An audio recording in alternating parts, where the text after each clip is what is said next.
please relax your posture, whether you're sitting or kneeling down. Take a deep breath in and a long exhale out just to prepare for today's spiritual practice. Today, we are creating a rule of life. And a rule of life is something that's meant to help you develop a structure that will allow you to get into a rhythm of living from a place of God's love. So it helps you plan to live from God's love. It maps out the spiritual practices that you want to do, and then it invites you to see every area of your life as a means to receive and offer the love of God to others. In the book Emotionally Healthy Spirituality, the author, Peter Scazzaro, he recommends organizing our rule of life around these 4 areas. There's prayer, the next is work, the next is relationship, and the last is rest.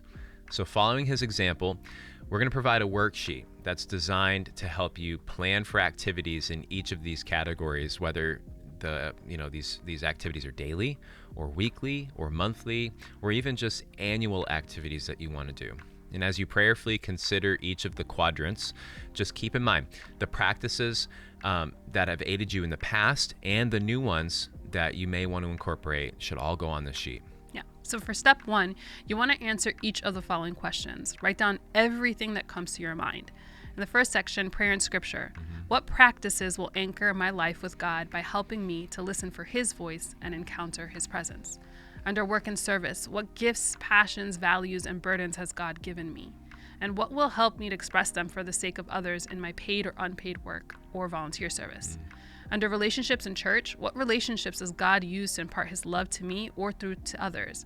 And how can I nurture those relationships?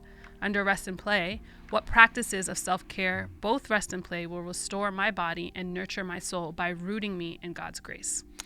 Step 2 is to look through your answers and just ask the Lord to help you identify 1 to 3 practices in each area that will just help you pay attention to him. And then step 3 is to determine how you're going to incorporate each practice into your life. For example, you might set goals related to time or frequency, etc. But you got to be honest and gracious with yourself. You got to recognize and embrace your limits. And then for step 4, you want to write down each practice in the graphic provided. And for step 5, you want to share your rule of life with a spiritual friend.